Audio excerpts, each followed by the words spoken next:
안녕하세요. 조선일보 경제부의 박사기자 방현철입니다. 지금은 생방송으로 보내드리는 방현철 박사의 월스트리트 시간입니다. 매일 아침 8시 글로벌 경제의 신호등이자 알람식인 월스트리트의 주요 이슈를 3가지 포인트로 정리합니다. 그리고 차례차례 이슈를 격파해 볼 텐데요. 그럼 7월 13일 화요일 생방송 방현철 박사의 월스트리트를 함께할 분을 소개해 드리겠습니다. 대신증권 글로벌 영업본부에서 일하고 계시는 방지훈 대리님입니다. 안녕하세요. 안녕하십니까. 어제부터 그 코로나 때문에 코로나 확산 때문에 3인 이상 모임이 네, 맞습니다. 금지됐잖아요. 네. 6시 이후에. 네, 맞습니다. 그럼 방 대리도 무슨 좀 영향이 좀 있나요? 그거 실시되면서? 네, 저도 친구들하고 약속이 있고 좀 요즘에 근황도 이야기하면서 좀 좋은 시간을 보내고 싶었는데 아무래도 정부에서 그런 거리두기를 다시 강화하다 보니까 저도 요즘에는 회사, 집 그리고 제 취미가 또 운동인데요. 네. 또 개인적으로 운동하면서 그렇게 시간을 보내고 있습니다. 예, 아주 반듯하신 생활을 하고 계신 것 같습니다. 자, 본격적으로 시작하기 전에 월가에서 어떤 일이 있었는지 알아보도록 하겠습니다. 13일 새벽에 끝난 월가 증시에서 다우지수는 0.4%, S&P 500은 0.4%, 그리고 나스닥은 0.2% 상승했습니다. 월가 3대 지수 모두 사상 최고치를 기록했습니다. 뉴욕 연방준비은행이 집계하는 6월 소비자들의 1년간 인플레이션율 전망은 4.8%였습니다. 이는 집계를 시작한 2013년 이후에 가장 높은 것이었습니다. 자, 오늘의 월스트리트 3가지 포인트로는 첫 번째, 실적 시즌 3대 체크 포인트, 그리고 두 번째, 치솟는 인플레 기대에 잡힐까? 세 번째, 3분기 OP, 5P를 조심하라. 이렇게 3가지로 잡았습니다. 이제 이 3가지 포인트를 가지고 하나하나 이슈를 격파해 보겠습니다. 첫 번째 포인트는 실적 시즌 3대 체크 포인트입니다. 일단 이번 주에 이제 본격적으로 2분기 실적 발표가 나오게 되죠. 네, 맞습니다. 상당히 실적이 좋을 거라는 전망이 많은데 네. 어떤 정도의 전망이 좀 나옵니까? 네. 시장에서 보는 전반적인 상황은 2분기가 굉장히 좋을 것으로 대부분 예상을 하고 있고요. 네. 구체적인 좀 숫자를 소개해 드리면은 네. 시장 정보 업체인 팩트셋이라는 게 있습니다. 그곳에 따르면은 2분기 실적은 전년보다 64% 올라서 2009년 이후로 가장 증가율이 높을 것으로 전망하고 있습니다. S&P 500 기업들 기준이죠? 네, 맞습니다. 그렇게 상당히 좋을 것 같은 이미 전망이 나오고 있는데 네네. 이번 실적 시즌의 한 체크 포인트는 뭔지 한 3가지 정도 한번 짚어보도록 하겠습니다. 저희가 좀 짚은 건 아니고 유명한 그 전략가 있죠? 골드만삭스의 데이비드 코스틴이 이제 3가지 질문을 한번 던져보라고 했는데 그걸 가지고 한번 따라가면서 얘기를 해보겠습니다. 네. 코스틴이 얘기한 첫 번째 질문 뭐냐면 투입 비용이 오르고 이제 공급망 위축 이런 것에도 불구하고 기업들이 어떻게 이익을 유지했는가 이런 질문을 던져보라는 거예요. 그러니까 네네.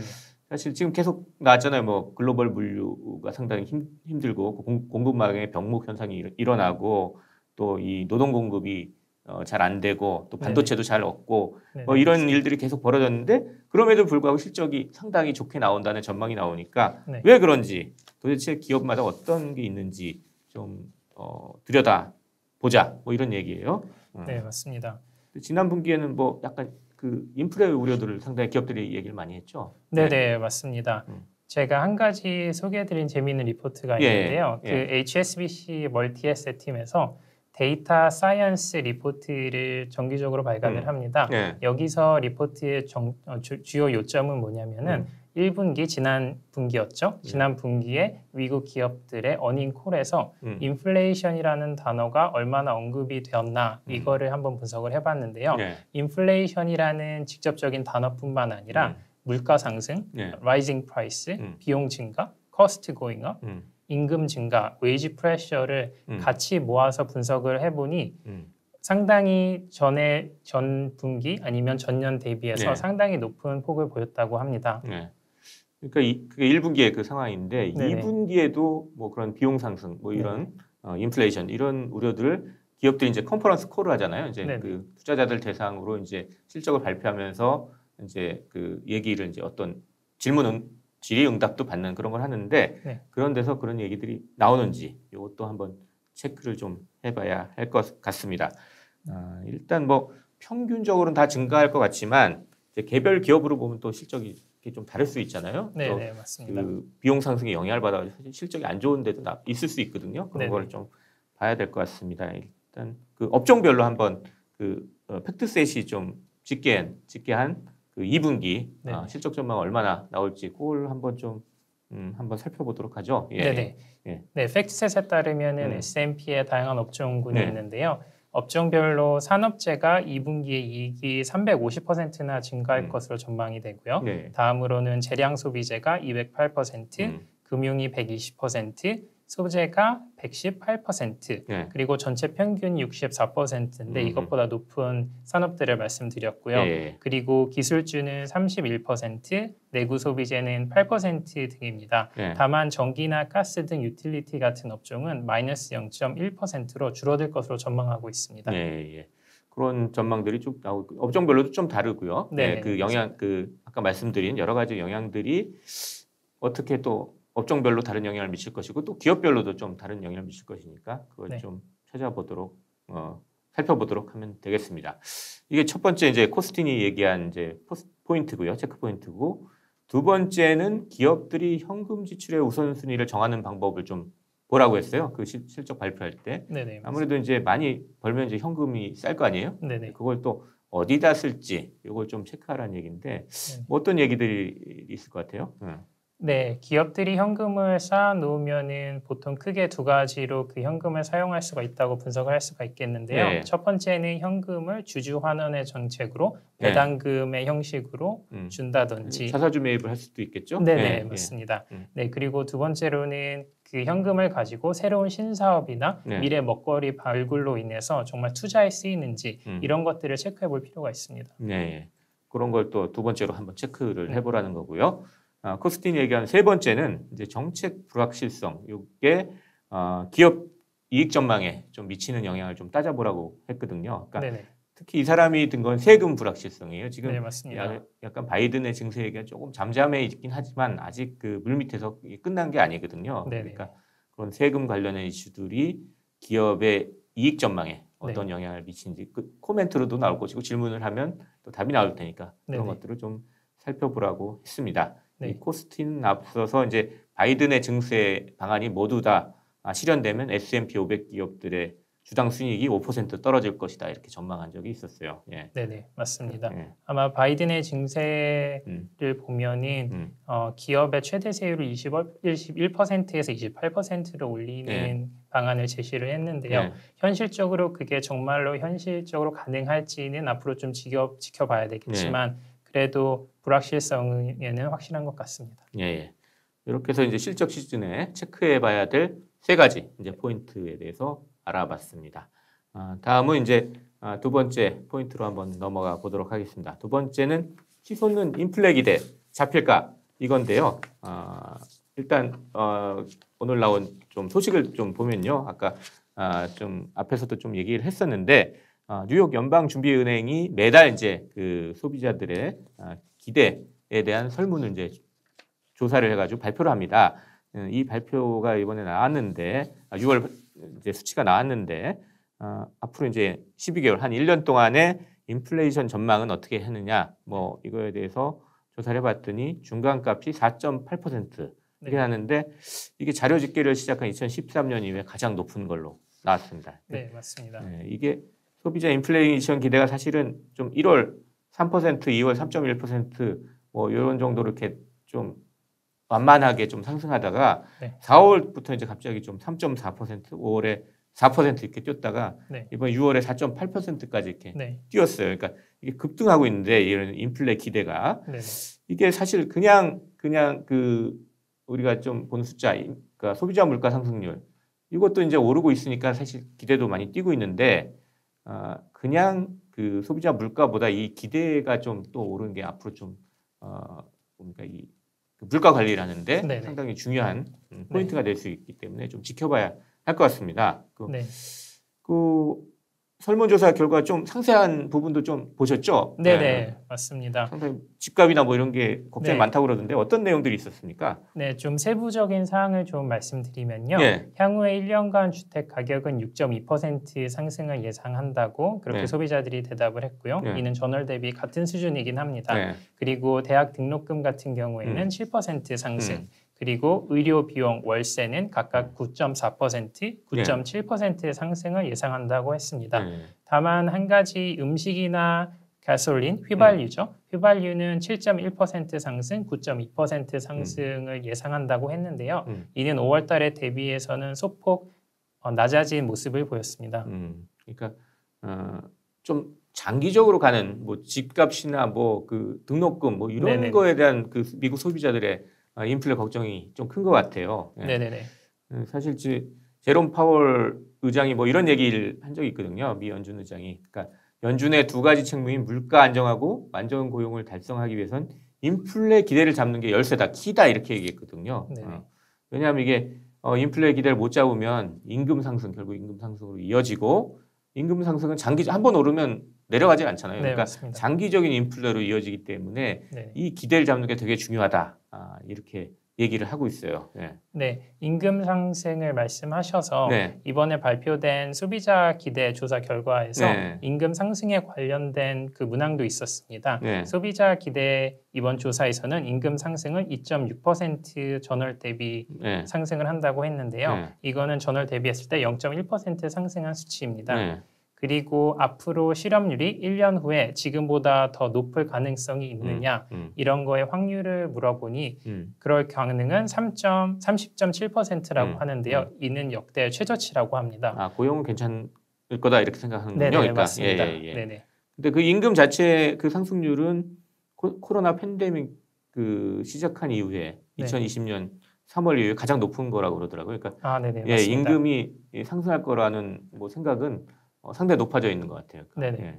네, 소비자분들의 생각이 어찌 보면은 연준 위원들이 여러 가지 발언할 수 있는 기회나 스피칭하는 곳에서 말씀하는 거와 비교적 좀 상반되는 모습을 보이고 있는데요. 앞으로도 어떻게 소비자들의 심리가 변할지 한번 지켜봐야 될 것 같습니다. 그 연준 고위 관계자들, 그러니까 뭐 파월 의장을 비롯해서 많은 관계자들 일단 인플레는 일시적이다 계속 그러고 있는데 지금 나온 결과를 보면 일시적이지 않은 부분들이 지금 오르는 모습이 보인단 말이에요. 그러니까 걱정이 좀 되는 거죠.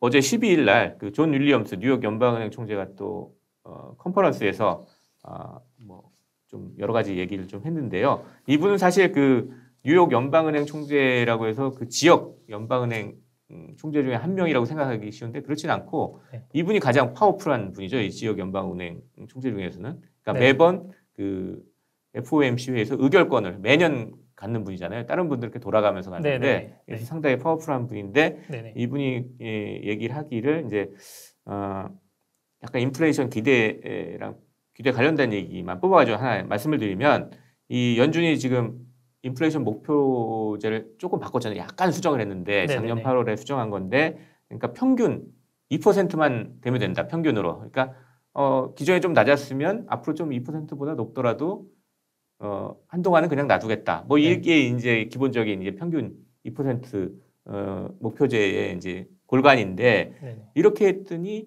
혹시 2%보다 높아지는 걸 용인하니까 인플레이션 기대가 높아지는 거 아니냐 이런 말이 나올 거 아니에요. 근데 그거에 대해서 이분은 아니다. 이런 평균 인플레이션 목표제를 한 게 정책 당국자들이 원하는 것 이상으로 인플레이션 기대를 올리지는 않는다. 이렇게 좀 얘기하고 또 오히려 기존 방식에 비해서도 인플레이션 기대치를 고정시키는 데 도움이 된다. 뭐 이런 식으로 또 자기의 이제 자신들의 정책을 옹호하는 이제 발언을 했습니다. 네, 저도 그분이 하신 말씀을 좀 읽어봤는데요. 그리고 그 스피치가 끝나고 질의응답이 있었다고 합니다. 거기서 한 가지 코멘트를 하셨다고 하는데 지금 코로나 팬데믹이라는 특수한 상황이다 보니까 연준 위원들 사이에서도 인플레이션 분석을 복잡하게 만든다고 합니다. 그래서 인플레이션을 상승을 얘기하는 요인 중에서 어떤 부분이 지속적이고 어떤 부분이 일시적인지 이것을 구분하기가 상당히 어렵다고 합니다. 일단 연준도 상당히 어려워하는 부분이군요. 네, 맞습니다. 이번 주에 이제 제롬 파월 미 연준 의장이 상원하고 하원에 출석을 해가지고 반기 통화 정책 보고서에 대해서 설명을 하잖아요. 그러니까 관련된 얘기들이 좀 나올 수 있으니까 좀 주목해 볼 필요가 있을 것 같습니다. 자, 이렇게 해가지고 이제 두 번째 포인트는 시소는 인플레 기대 과연 잡힐까? 뭐 이 주제를 가지고 얘기를 해봤습니다. 이제 마지막으로 이제 세 번째 포인트인데요. 3분기 5P, 5P를 조심하라 이겁니다.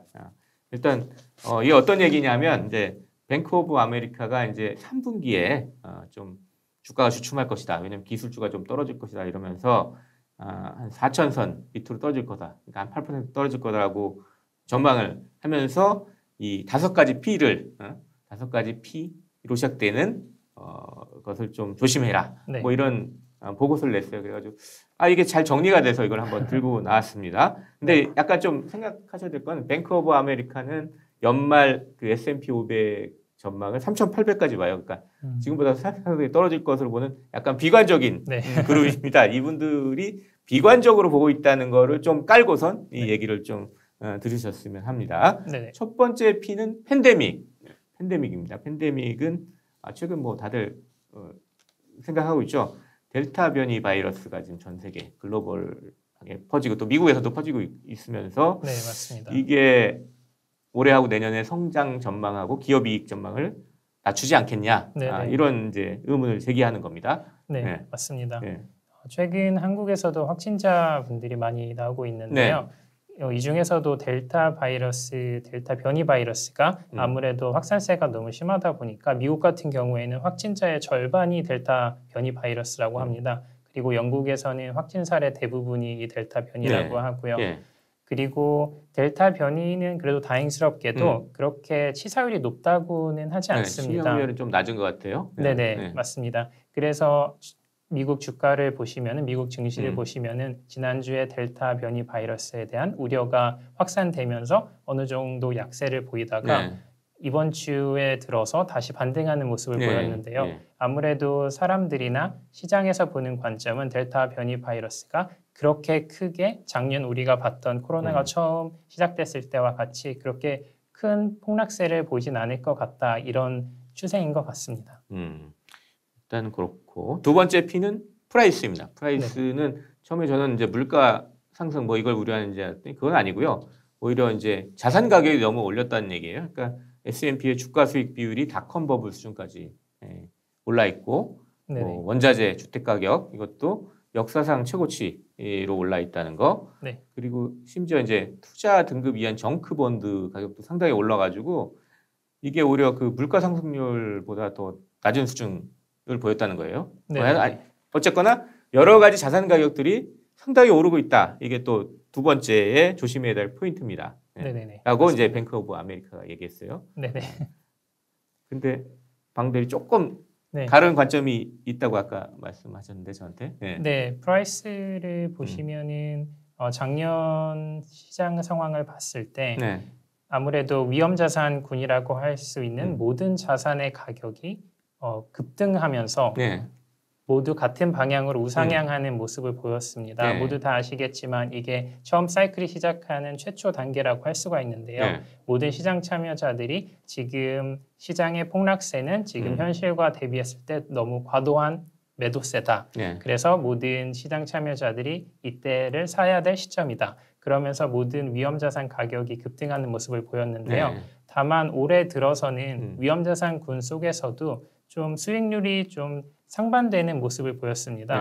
그래서 아무래도 투자자분들이나 시장 참여자들이 선별적으로 위험자산군에 다가가는 것 같습니다.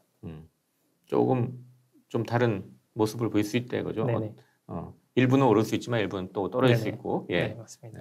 그렇게 봐야 된다는 거고. 세 번째 P는 포지셔닝인데요. 포지셔닝이란 얘기는 지금 이 뱅크 오브 아메리카 얘기는 펀드 매니저들이 이게 후기 사이클에 맞는 인플레이션의 성장세 둔화, 뭐 여기에 베팅하고 있다는 거예요. 그러니까 사이클을 보면 원래는 경기 순환하면 상승해서 꼭지를 지나서 후기 이렇게 가는데 지금 이쪽 후기 쪽에 있는 투자 패턴을 보인다. 그래서 지금 뭐 좀 떨어질 것 같다. 뭐 이런 식으로 이제 근거를 대는 겁니다. 네네. 네, 맞습니다. 예. 저희가 첫 번째 이슈 포인트에서도 말씀드린 것처럼 이번 2분기 어닝 시즌이 중요하다고 말씀드리는 부분이 이것과 좀 상관관계가 있을 것 같은데요. 네. 아무래도 후기 사이클에 가다 보면은 정말 기업마다 실적이 앞으로 성장 가능성이 있는지 그런 것들을 선별적으로 보는 게 중요하다고 생각을 하고요. 그리고 앞으로도 모든 자산 가격이 앞으로 우상향하는 곡선이 아닌 선별적으로 그런 같은 업종 중에서도 선별적으로 기업들을 보셔야 될 것 같습니다. 네. 모두 다 오르는 시기는 어느 정도 네. 좀 지나간 것 같다. 뭐 네. 그런 말씀이네요. 네. 네 번째 P는 이제 팔러시입니다. 그러니까 정책을 얘기하는데요. 네. 네. 지금 인플레이션이 있고 전반적으로 좀 나타난다 이렇게 보니까 이제 각국이 이제 통화 정책하고 재정 정책을 좀 걷어들일 뭐 이런 우려가 있다. 또 그러면서 이제 미국의 경우를 일단 보면 일단 바이든 대통령의 인프라 투자 계획이 상당히 크게 처음에 얘기를 했지만 의회 협상 과정에서 줄어들고 있고요. 네네. 또 연준에서도 자산 매입 규모를 줄이는 테이퍼링 얘기가 나오고 뭐 이런 얘기들이 나오니까 정책 때문에 또 가격이 떨어질 수 있다. 뭐 이런 네네. 얘기를 좀 하는 거고 이거는 뭐 좀 당연하게 좀 생각해 볼 만한 거니까 넘어가도록 하고요. 네네. 다섯 번째 P는 프라핏입니다. 프라핏. 그러니까 실적 얘기 사실 우리 첫 번째 이슈에서 했는데 코로나로 인해서 공세도 이제 좀 늘어나고 공급 부족 현상 그대로 계속되고 있고 여기서 성장 둔화로 인해서 기업이익이 2분기에 피크를 치고 둔화될 수 있다는 뭐 이런 얘기입니다. 근데 또 더 뭐 하나 더 해서 하는 얘기는 뭐냐면 이 기업이익이 그러니까 성장세가 둔화되니까 4분기 되면 더 둔화될 거 아니에요. 그러니까 4분기에 더 둔화될 걸 보고 3분기에 사람들이 주식을 팔아가지고 주가 선제적으로 떨어질 수 있다. 이런 게 이제 뱅크 오브 아메리카의 얘기입니다. 네.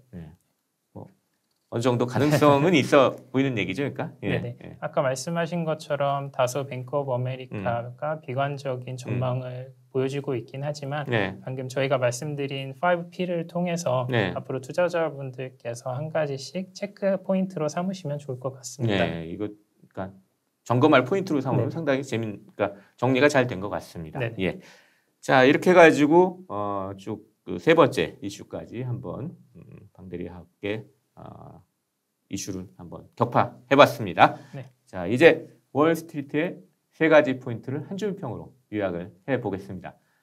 첫 번째, 실적 시즌이 본격적으로 시작됐습니다. 지난 분기 실적이 좋게 나온다는 전망이 대세입니다. 하지만 공급망 병목 현상, 인력 부족, 원자재 가격 상승 등 기업들의 비용도 늘었을 것으로 보입니다. 어려운 상황에서도 좋은 실적을 낸 이유를 잘 들여다봐야 진짜 보석을 찾을 수 있을 것입니다. 두 번째, 가계의 인플레이션 기대가 치솟고 있습니다. 실제 물가도 중요하지만 물가 기대를 잡는 게 더 중요합니다. 미 연준이 어떤 대응을 할지 잘 체크해야 할 것 같습니다. 세 번째, 미국 주가가 사상 최고치를 달리고 있지만 3분기에 여러 악재들이 놓여 있습니다. 위험 신호를 잘 보면서 투자 전략을 짜야 될 시기입니다. 자, 이렇게 해가지고 생방송 방현철 박사의 월스트리트 어느 정도 정리할 시간이 다 된 것 같습니다. 이번 시간 어떻게 좀 보셨나요? 네, 오늘도 초대해 주셔서 정말 감사드리고요. 그리고 저도 이 방송을 준비하면서 여러 가지 자료도 찾아보고 저희 투자자분들과 이야기를 하면서 제 자신도 좀 더 시장에 대한 이해도와 그리고 투자자분들이 어떤 이슈에 더 관심을 가지시는지 더 알아보는 좋은 기회였습니다. 예, 출연자와 뭐 시청자들 함께 같이 커가는 방현철 박사의 월스트리트 시간입니다. 사실 7월 13일 화요일 생방송 방현철 박사의 월스트리트 벌써 라이브를 마칠 시간입니다. 함께해 주신 여러분께 감사드립니다. 도움이 되셨으면 채널 구독을 그리고 꼭 다시 한번 눌러주시기 바랍니다. 내일도 저는 아침 8시 월스트리트를 세 가지 포인트로 진단하고 이슈를 격파하는 방현철 박사의 월스트리트로 돌아오겠습니다. 지금까지 함께해 주신 대신증권 글로벌 영업본부의 방지훈 대리였습니다. 그리고 저는 조선일보 경제부의 박사기자 방현철이었습니다. 감사합니다.